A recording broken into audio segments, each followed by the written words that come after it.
The moment I opened my eyes after surgery, the first thing I saw wasn't Alicia. It was a nurse showing me her TikTok. "Is this your wife?" she asked, confused. On the screen, Alicia stood at the center of our living room, turning in slow motion to upbeat music, captioned, "Freshly single, time to reclaim my space." I blinked, chest still bandaged, heartbeat climbing, not from the procedure, but the caption. Her left hand twirled in the air, ring finger empty. I didn't ask the nurse for water, I asked for my phone. There was a reel posted 10 hours ago, Alicia, radiant in white silk, fake crying into a wine glass, the same wine glasses we bought together in Florence. In the background, the custom walnut shelf I built with my own hands. "Healing in the space I deserve," she wrote. The comments were flooded with heart emojis.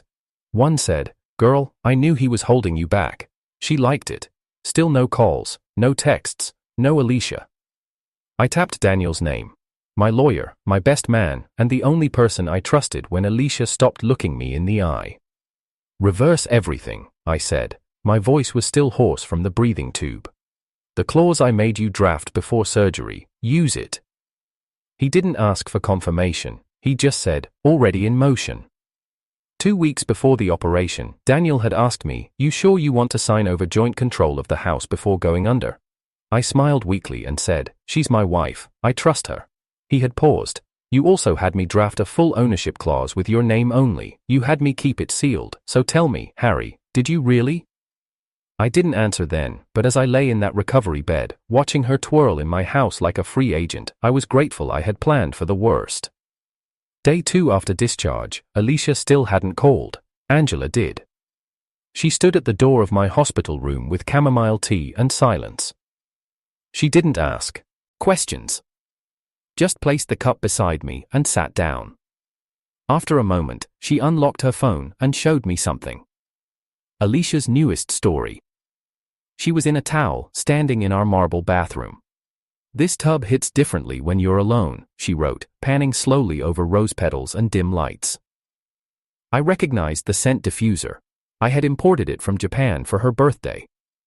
Angela didn't look at me. She just said, "She's filming brand deals in your house." I said nothing. I reached for the tea. By the 4th day, Alicia finally called. I let it ring twice before answering. "Oh, Harry, you're awake." Her voice was fake sweet. "I was going to come visit, but I didn't want to crowd you. You know how hospital energy drains me." I stayed silent. "You're mad?" she continued. "Look, I didn't mean anything by the posts. The ring thing, it was a photo shoot. I didn't think it'd blow up." "It didn't blow up," I said. "It exploded." There was a pause. "You always twist things," she whispered, tone shifting. I needed space. The house felt heavy. "I'm just resetting. You know how I get when Mercury's in retrograde." "Right," I said calmly. "That's why I'm resetting the locks." She went silent. "You wouldn't," she said, voice cracking. I ended the call. Angela was waiting when I was wheeled out the front door. Daniel stood next to her, suit pressed, tablet in hand.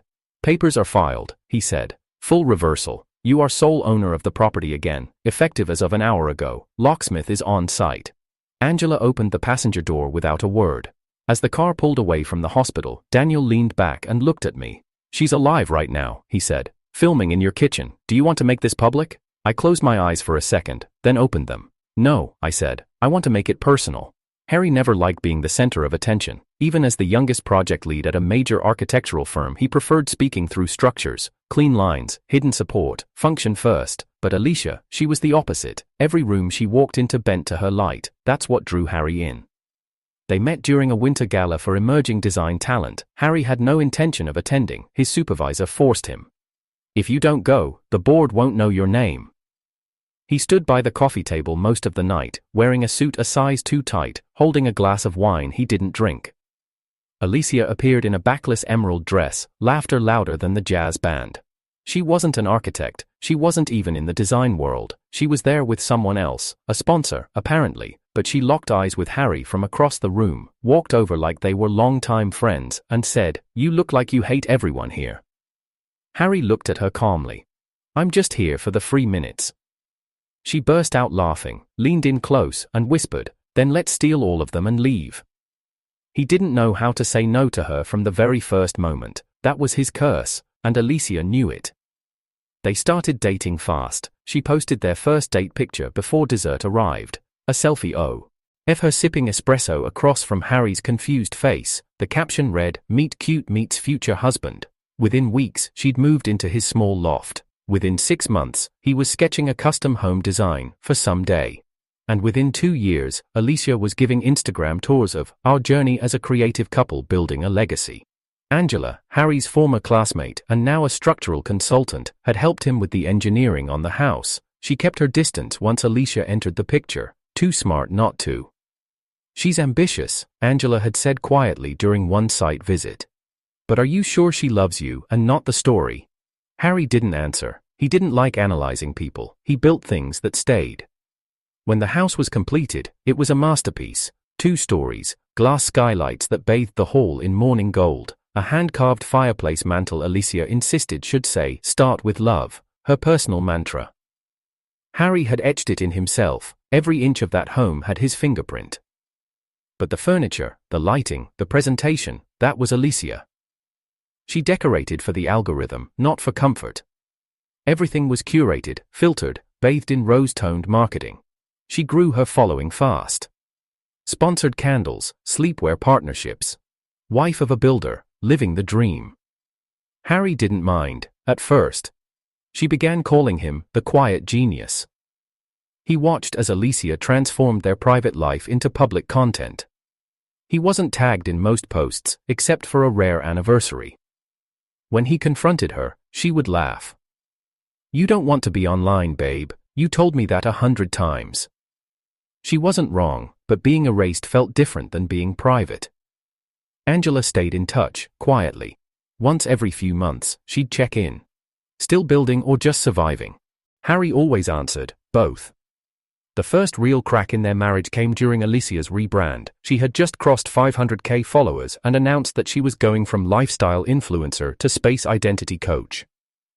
"Harry," she told him over dinner, "you'll need to let me take over the home office. I need a creative sanctuary. My coach says the masculine energy in there's too dense."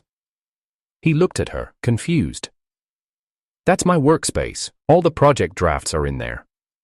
"You're barely home since the Vancouver build started," she said with a dismissive wave. "I need it now. Don't be selfish." He had spent years designing that house from scratch, and she called him selfish. Daniel, who had been Harry's legal advisor since his first patent application, sat him down shortly after that fight.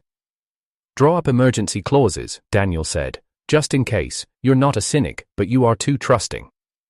Harry agreed, reluctantly. "Only keep them sealed," he added. "Only use them if I ask." So Daniel prepared everything. Clauses that would revert house ownership to Harry in case of mental incapacity, medical risk, or relationship compromise. Alicia had signed them herself. She didn't even read the fine print. "Babe, you're always so paranoid. It's our home. What's yours is mine, right? What's yours is mine." Those words echoed in Harry's ears the day before his surgery, when he handed Daniel the go-ahead to notarize the files, still sealed, but waiting. Angela had called him that night. "You okay?" "Just tired," he said. She was quiet for a while before asking, "You trust her to take care of you after?" Harry replied slowly. "She won't have to. I'll take care of myself, like always." The surgery was spinal, scheduled to correct years of nerve pressure from old construction injuries. Risky, but necessary. He had delayed it for 3 years, always making excuses. Alicia never pressed him. Maybe because she needed him to be functional, maybe because she didn't care if he wasn't. The morning of the procedure, Alicia didn't come to the hospital. She sent a voice note instead. "Hey babe, I have a brand shoot this morning, can't reschedule, but I'll see you tonight, okay? Be strong." Angela was the one who sat in the waiting room, not Alicia. When Harry woke up hours later, his first question wasn't, "Is it done?" It was, "Did she call?" Angela looked at him without blinking. She posted. That was when everything started falling. The missing ring, the single again captions, the celebratory drinks with captions like, "Here's to fresh air and empty drawers." As if he had died. But Harry didn't die. He healed. And this time, he wasn't building for anyone else. The first time Harry saw Alicia again after the surgery wasn't at home. It was on a live stream. She was doing a QA in their kitchen, standing barefoot on the maple wood tiles he installed himself. A fan asked, "Where's your husband? He hasn't been your content for a while." Alicia giggled and said, "Let's just say I've outgrown some old furniture." The audience erupted with laughing emojis. Harry didn't watch the full video. He watched just enough to hear her refer to him as passive, emotionally exhausting, and a man stuck in beige energy. He paused the stream, closed the app, then called Daniel. "Send her the eviction papers, today." Daniel sighed on the other end. "You sure?" "She wants independence," Harry said calmly. "Let's give her the paperwork for it." By 5:30 p.m., Alicia received the documents. She was on her way to a brand mixer downtown when the process server found her. She posted an Instagram story of the envelope, captioning it, "Imagine kicking your wife out over ego, healing vibes only." Harry didn't react publicly. Instead, he had Angela meet him at the house. "I need to help packing up anything that belongs to me. I don't want her touching the models," he said. Angela stepped into the house like she was walking into a museum of someone else's ego. Nothing looked like Harry anymore. His sketches were gone, his tools packed into storage bins. In their place were gold-accented mirrors, designer throw pillows, and rows of Alicia's branded perfumes. The entire living room smelled like artificial orchids. Angela walked over to the mantel. The words, "Start with love," were still etched into the wood, but now painted over in pale cream. Faint, almost invisible. "She covered it," she said. Harry's eyes narrowed. She covered everything. Upstairs, the master bedroom had become a content studio. Ring lights lined the corners, tripods, makeup stations, a whiteboard with her content calendar. Angela walked in behind him and muttered, "It's like living in a backdrop." Harry reached for the drawer beside the bed. It used to hold handwritten notes between them, silly scribbles from their early days. Now it was filled with skincare samples and sealed PR boxes. In the walk-in closet, Alicia had lined up 10 outfits under a sign labeled, "Divorce Looks, Week 1. Angela exhaled sharply. She was planning this. Harry nodded.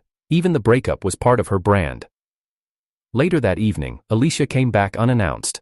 She walked into the house like nothing had changed, carrying 2 takeout bags and her phone on livestream. She didn't notice Harry and Angela in the kitchen until her viewers started commenting, "Wait, is that your ex?" She froze, lowered the camera slightly, and forced a tight smile. "Guess who dropped by?" she chirped. "My favorite architect and his bodyguard." Angela stared at her flatly. "Turn off the stream." Alicia ignored her and placed the bags on the counter. "I brought Ty. Figured we could have one last adult conversation." Harry remained still. "You shouldn't be here." Alicia tilted her head, expression softening. "Come on, Harry. Don't be like that. I know you're hurt." "You took off your ring while I was unconscious," he said, voice low, "and you posted it like it was a victory." Alicia waved a manicured hand. "I was emotional. I needed space." "You threw a champagne party," Angela said coldly. Alicia glanced at her, irritation flashing across her features. "You've always hated me. Why are you even here?"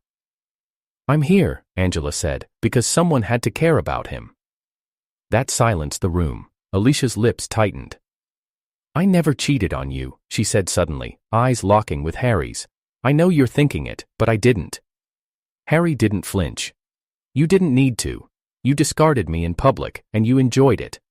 "I was scared," she said quietly. "You were going under the knife. What if you didn't make it?" "That's why you unfollowed me?" he asked. "That's why you posted thirst traps from our bedroom?" Alicia's face hardened. "You always think the worst of me." "I think what the evidence shows." Angela crossed her arms. "We found your divorce looks board upstairs, planning the outfits before the procedure. That was what, spiritual preparation?" Alicia turned red. "I was prepping for possibilities." "Exactly," Harry said. "The possibility that you'd finally get the followers to believe you're the hero." Alicia's voice cracked. "I gave up a lot for you." Harry stared at her. "What did you give up, Alicia? My name on the deed? My health? My credit line?" "I gave up attention," she snapped. "I stopped chasing brand deals for 2 years because you said we needed stability." "You didn't do that for me," he replied. "You did it because the market shifted, and now that you've found a niche, you decided I wasn't part of it." Her hands trembled slightly as she reached for the takeout bag. "Here, you can have it. Dismiss me if you want, but I know you. You won't survive in silence forever." Angela stepped forward. He will, and this time, it won't be your silence he's surviving. 2 days later, Alicia moved in with a friend. Not because she was told to, because her audience demanded a soft transition. She did a crying video from the backseat of an Uber, saying she was being strong for herself. Daniel sent Harry the updated footage of her monetized breakdown. "You want me to flag this for defamation?" he asked. "She's implying you abandoned her." Harry shook his head. "Let her spin. She'll hang herself with the edits." Angela helped him scrub the house. They removed all ring lights, packed every faux fur pillow, painted over the influencer pastel wall Alicia had created for selfies. When Harry removed the cream paint from the mantle, the original words appeared again. "Start with love." Angela stood beside him, holding a brush. "You want to sand it out?" she asked. Harry ran his thumb across the carved letters. "No, let it stay." She looked at him, surprised. He gave a small smile. "It's a reminder. Not everything built with love is meant to last, but that doesn't make the foundation worthless." Angela smiled faintly. "That sounds like the Harry I used to know." He shrugged. "Maybe he's resurfacing." That night, Alicia posted another story. Champagne, laughter. A dinner with a new male friend. Just healing energy, she claimed. But Harry wasn't watching anymore. His accounts were private, notifications silenced, content filtered. Angela made them coffee. They stood on the balcony together, watching the sky dim to violet. She broke the silence. "When's the last time you designed something new?" Harry took a sip. "Before the house." "You think you ever will again?" He nodded. "Tomorrow." She smiled and raised her cup. "To rebuild." He clicked his mug against hers. "To rebuild." The silence in the house was no longer peaceful, it was sharp. Each echo of Harry's footsteps cut through the walls like a reminder of everything missing. The rooms weren't just empty, they were scrubbed of meaning. He stood in the living room, the one that used to smell faintly of Alicia's perfume and cinnamon candles, and now smelled of lemon cleaner and bare air. He couldn't sleep in the master bedroom, not because of the memories, but because every corner still felt like it had eyes. She had filmed too many mornings in that bed, panned her camera across too many private mornings. Her audience had probably seen more of his sheets than he had. He slept in the guest room now. A room untouched by branding or betrayal. At 3 a.m., Harry often sat awake, staring at the ceiling fan. It didn't squeak like it used to. Alicia had replaced it without telling him, probably because a sponsor offered her a new one for free. He missed the old squeak. It was the only thing left in this house that sounded honest. Angela checked on him regularly, never prying. She brought groceries, ordered in food he actually ate, even managed to sneak in laughter sometimes, but she never asked about Alicia directly. Only once, as she dropped a pack of tea into the cupboard, did she say, "You know it's okay to miss someone who hurt you." Harry didn't reply, because that was the part that gnawed at him most. He didn't miss Alicia, he missed who she pretended to be. And that difference, it haunted him. He remembered the way she used to text him before he got on flights. "Don't forget your snacks, I packed extras." The way she used to curl up on the couch beside him, even while scrolling. Those little illusions of closeness. He'd fallen for all of them. But none of those were real, they were curated, posed, cropped for public viewing. And now, she was gone, and the echoes of that performance haunted every corner of his home. Daniel called 3 days later with an update. "She's requesting access to retrieve more items," he said. Harry raised an eyebrow. "She already took 37 boxes." "There's more," Daniel said dryly. "She claims she left behind a crystal collection, 3 vintage rugs, and emotional memories that shouldn't be locked away." "She wants access to memories?" Harry muttered. "She sold half of them in a reel. Want me to deny it?" Harry thought for a moment. "Let her come. One last time, but I want cameras on." The next day, Alicia walked into the house wearing oversized sunglasses and a lavender scarf like she was shielding herself from paparazzi. She looked around as if she barely recognized the place. "You repainted," she said coldly. Harry said nothing. Alicia walked into the living room and paused. Her hand grazed the edge of the now empty shelf where she used to display her luxury skincare boxes. "It's so dry in here." "It's clean," Angela said from behind. Alicia turned, surprised. You're still here? I'm staying, Angela said. Alicia scoffed. Of course. She wandered upstairs, into the studio that had once been their bedroom. Harry followed, quiet. He watched as she opened drawers, scanned shelves, and opened boxes, just enough to appear busy. But she wasn't looking for anything. She was stalling. At the end of it, she leaned against the window and stared out toward the garden. The same garden Harry had built by hand the first spring they moved in. He'd spent weeks carving the raised beds, hauling soil, planting the ivy she said reminded her of her childhood home. It had overgrown now, snaking up the trellis and spilling over the stone. I thought you were going to let it die, she said softly. I thought you already did, he replied. She turned. Do you hate me now? No, he said simply. Her eyes flicked with uncertainty. Then why do you look at me? Like I'm no one? Harry inhaled slowly. Because the woman I look for isn't standing here. You left her the day I went under. Alicia's voice trembled. I was scared. I was the one on the operating table. She blinked. You wouldn't understand. I understand more than you think, he said. You loved who I was when I made you look good, when I built your fairy tale, but the second I needed to rest, you staged a rebrand. I didn't mean to hurt you, she whispered. But you did, he said. With precision, and on camera. Tears welled up in her eyes, but Harry didn't move. Alicia placed her hands on the windowsill, voice quieter now. There were nights I stayed up watching you sleep, wondering if I was enough for your silence. Harry stared at her. You were always enough, until you decided to prove you weren't. Alicia finally turned. Can I ask you something? Harry waited. Do you think you'll love again? The question wasn't just curiosity, it was fear. Fear that her hold on him had slipped. Harry considered it carefully. I think love won't scare me next time, he said, but losing myself will. Alicia nodded, as if accepting a verdict. She left a few minutes later with only a single box. Harry watched from the balcony as she climbed into her car and sat still behind the wheel for a long time. He didn't wait to see if she'd look back. He turned around and shut the door.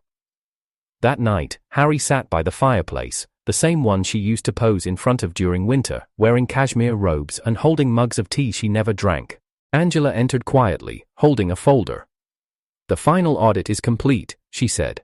Everything tied to her has been settled. You're clean. He didn't answer. She sat beside him, not pressing further. The fire crackled softly. After a while, Harry asked, Do you think people change? Angela looked into the flames. Not often, but they shed, layers fall off, some for the better. He turned toward her. What do you think I lost? She met his gaze. The part of you that kept making space for people who only saw you as a platform. Harry let that settle, then leaned back. For once, he said, the silence feels like mine. In the weeks that followed, Alicia's engagement dropped. Her videos became more frequent, more desperate. The followers noticed, the comments turned. Angela sent him one video, just one. Alicia, sitting cross-legged in a sparsely furnished rental, speaking to the camera with forced vulnerability. Maybe I made mistakes, she said. Maybe some things weren't fair, but no one teaches you how to be married to someone who doesn't want to be seen. Harry didn't reply. He didn't watch the video again. Because he was tired of watching someone perform remorse instead of living it. It had been exactly 41 days since Alicia left the house. The air had changed, the plants were healthier. Harry was sketching again. It wasn't a masterpiece, just a rough design of a public library with an open rooftop garden, but it was his again. Then Daniel called. You should sit down. Harry was standing by the kitchen island, peeling an orange. He didn't sit. What is it? Daniel sighed. She's filed a petition. Harry paused. For what? Restoration of spousal contribution. She's claiming she provided unpaid labor that helped build your brand, and that she's entitled to half the post-separation growth of your company. Harry put the orange down. She's going after the firm. Daniel continued, voice steady. She's claiming that by promoting your work on her social platforms for years, she elevated your public image and drew in premium clients. She's referencing old posts, some where she tagged you, though they were deleted later. She has screenshots. Harry's pulse didn't spike, but a dull ache settled behind his eyes. So now I owe her? For being my wife? She's got a high-profile media attorney, and she's already leaked a private video, one of her crying on the back porch you designed, saying she sacrificed herself for a man who never saw her. It's trending. Harry closed his eyes. Angela walked into the kitchen just then, pausing when she saw his expression. She's attacking the company, Harry said flatly. Angela didn't blink. Of course she is, it's the only thing she didn't touch while she had you. Daniel arranged a crisis meeting. Angela joined. She wasn't legal counsel, but she was logic under pressure, and Harry needed that more than anything now. She's not after the money, Angela said. She's after the narrative. She's losing her grip on the audience. She needs to flip roles, play the betrayed creator whose husband cut her off. Daniel agreed. But if she builds public sympathy, it might sway court mediation. Harry looked up. What's the play? Angela leaned forward. We give her what she wants, but only enough rope to hang herself. 2 nights later, Harry posted his first video in months. Not a statement, not a rebuttal. Just him, in the workshop behind the house, sketching with charcoal on a wooden table. No music, no captions, just 30 seconds of quiet creation. By morning, it had 1 million views. The comments rolled in fast. Where have you been? This is the piece we needed. Now we know who the real artist was. And underneath, Alicia posted a comment from her burner. Fake quiet doesn't erase real damage. Daniel screenshot it. That's all we need, he said. The media began catching on. Some influencers turned on Alicia. One of her former collaborators did a podcast episode titled, When Divorce Becomes Content. Alicia tried to do damage control. She posted a video montage of their love story, old photos of her and Harry with melancholic music. But the viewers noticed something odd. Every photo centered around Alicia. Harry was either blurry, cropped, or half visible. The audience turned. You loved the idea of him, not him. Every picture looks like an ad for you. Why are you monetizing heartbreak if it's real? Alicia lost over 120,000 followers in a week. Then came the twist Harry hadn't seen coming. Angela knocked on his door at 7 a.m., holding a letter. She sent this to me. Harry took it. The envelope was pale pink, no stamp, hand-delivered. Inside was a photo. Alicia, pregnant, holding an ultrasound photo in front of a mirror. No caption, no note, just her reflection, mouth slightly parted, hand resting on a barely there bump. Harry stared at it. Angela spoke softly. She tagged me in it, publicly. Her caption said, some decisions are complicated, some hearts are still involved. Harry looked up. She's using the pregnancy to pivot the narrative. Angela nodded. And she wants people to think it's yours. His jaw tightened. It's not. Daniel confirmed it the same afternoon. She's 3 months in, that puts conception right when she was living in a rental with her new partner. She's hiding the father, Angela muttered, wants to pretend it's Harry's to gain sympathy, and maybe money. Harry stood up. Not this time. He called a press meeting, not flashy, not overproduced, just him, Daniel, and a few select journalists in a neutral studio space.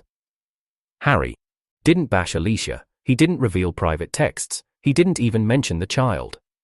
He simply presented a timeline, his hospitalization, her separation content, her monetized breakdowns, the ongoing legal attack on his firm, the ultrasound post. Then, he showed one thing, a copy of Alicia's signed post-nuptial clause confirming that if infidelity occurred, she forfeited financial claims. The media turned fast. She broke her own contract. She went after his business while pregnant with someone else's child. She tried to brand betrayal as empowerment. Within days, Alicia's attorney dropped her case.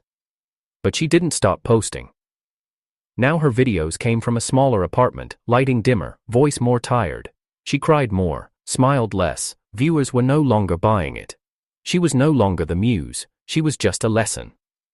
The email came at 2:37 a.m. It wasn't from Alicia, it was from a mutual friend, someone they had both known early in the relationship, someone who had disappeared from their lives when things got too curated.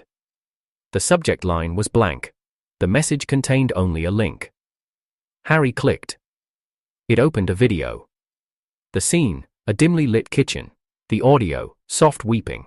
The figure, Alicia, sitting cross-legged on a bar stool in the apartment she now rented, whispering into her phone in what she thought was a private voice memo. "I don't know who I am anymore," she said. "Every time I look in the mirror, I see someone who only knows how to perform, someone who traded a good man for digital approval. I thought I could spin it, repackage it, but I can't keep up, it's all collapsing." Harry closed the laptop. He didn't feel vindicated. He felt nothing. That morning, he walked through the house barefoot. The floor, cold but clean. He brewed his coffee slowly, almost meditatively. Across the table, Angela sat with her laptop open, scrolling through headlines. "She lost another sponsor," she said. Said she's stepping back from content to prioritize mental clarity. Harry sipped his coffee. Translation: no one's buying it anymore. Angela looked up at him. "And yet you still haven't blocked her." Harry didn't answer. He hadn't blocked Alicia. He hadn't muted her either. It wasn't because he wanted her back, it was because he wanted to see how far she'd fall without him reaching out. That was the wound no one talks about, the kind where you keep watching someone unravel, hoping it'll make something feel worth it. But it never did. Later that day, Harry received another message, this time from Alicia herself. The message was simple: "One last meeting, please." He stared at the screen, then typed, "Public or private?" She replied, "Private, no cameras, no audience, just you and me." Angela saw the exchange. "Don't go," she said. "I need to," Harry replied. "Why?" she asked. "You already won." "I'm not going to win," he said. "I'm going to end it." The meeting was set in a neutral co-working space Alicia had rented by the hour. Glass walls, grey carpet, artificial plants. It was sterile, unfamiliar, nothing like the home they once shared. Alicia stood by the window when he arrived, arms folded, coat still on. Her belly was starting to show now, slightly. She had makeup on, but it wasn't the polished influencer look, it was minimal, honest, or meant to look that way. She turned when she heard the door. "Thank you for coming." Harry walked in, calm as ever. "I won't stay long." She nodded. "Fair." There was a long pause. Alicia walked over to a tea and facade table where she had placed 2 cups of tea. She pushed one toward him. "I didn't poison it," she said with a faint smile. Harry didn't laugh. "You used to know I only drink coffee." "I forgot," she admitted. "Or maybe I stopped caring." "That sounds accurate." Alicia sat down. "I don't want money." "You made that clear when you filed for it," he replied. "I didn't understand what I was doing," she said. "I thought I had something to prove. I thought if I lost you, at least I'd gain the audience." "You lost both," he said. She flinched. "I know," she whispered. "I lost everything." Harry leaned forward, elbows on the table. "Then why am I here?" "Because I want to tell you something off the record." "Go ahead." She swallowed hard. "It's not your child, you knew that. But I needed to say it, out loud, to your face. You deserve that." Harry nodded once. "Thank you for the confirmation." Alicia looked down. "The father left when the court case fell apart, said I was too much drama. He blocked me 2 days after the ultrasound post." "I'm not surprised," Harry said.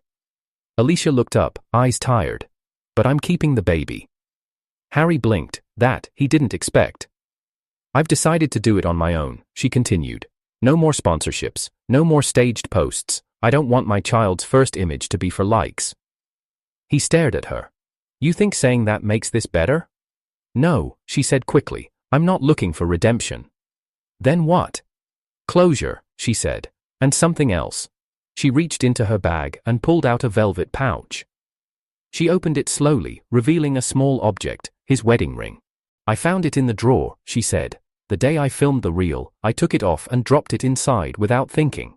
I was angry, panicking. I thought I had time to fix it later. But I kept going, and by the time I looked for it again, I couldn't find my way back." She slid the ring across the table. Harry stared at it. For a moment, neither of them spoke. Then Alicia whispered, "I'm sorry." Harry exhaled slowly, not a sigh, more like a quiet release of everything he'd carried without ever naming it. He picked up the ring, then stood. He walked to the window and looked outside. Traffic, people, movement. He turned back to her. I spent years building you a life, he said, designing a space where you could thrive, and the second I was weak, you used that same space to replace me. Alicia's eyes welled. I don't forgive you, he added. She nodded, tears falling. I know. But I don't hate you either, he continued. Because you showed me what happens when I build for someone who never planned to stay. She covered her mouth with her hand, shoulders shaking. Harry walked back to the table, placed the ring gently on the velvet pouch, and pushed it toward her. Keep it, he said. Let it remind you what real commitment looks like. He turned to leave, but paused at the door. One last thing, he said, not looking back. You once told me no one teaches you how to be married to a man who doesn't want to be seen. I remember. He finally looked at her. Maybe if you had looked at me instead of your reflection, you would have seen everything. And with that, he walked out. Angela was waiting outside in the car. She didn't ask what happened. Harry gets in and buckles his seatbelt. You okay? She asked quietly. He looked out the window. I will be. The next week, he submitted the blueprints for the new public library. It was accepted immediately. The design featured a circular skylight above a reading garden, a space that reminded Harry of the place he once built for someone else, but this time, for the community, for something that lasted beyond heartbreak. Angela visited the site with him. She stood beside him as workers began pouring the foundation.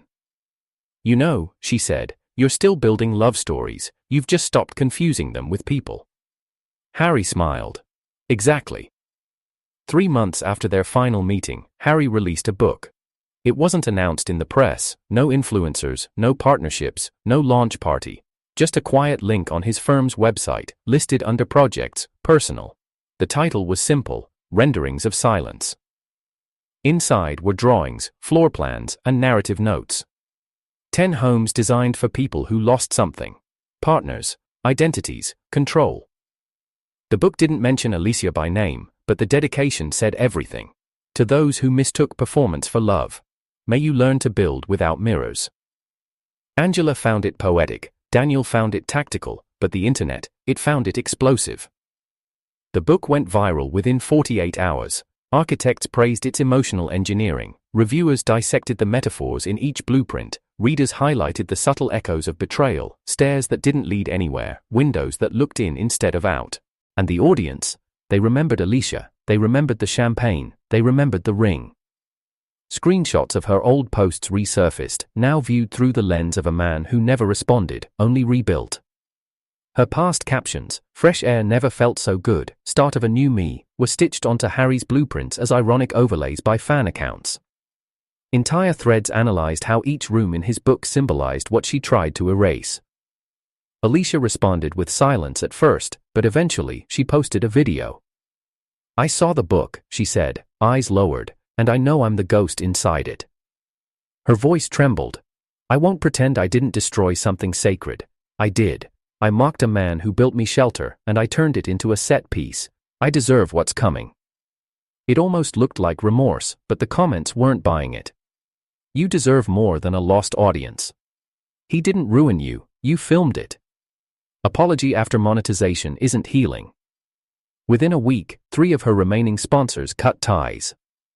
The last one, an eco-luxury brand she had begged to stay, left after fans bombarded them with time-stamped receipts of her hypocrisy. And Harry? He didn't watch her video. Angela did. She summarized it in 5 words.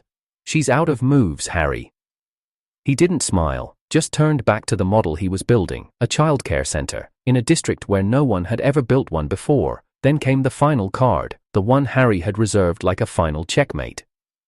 It began with a simple audit. Quiet. Routine.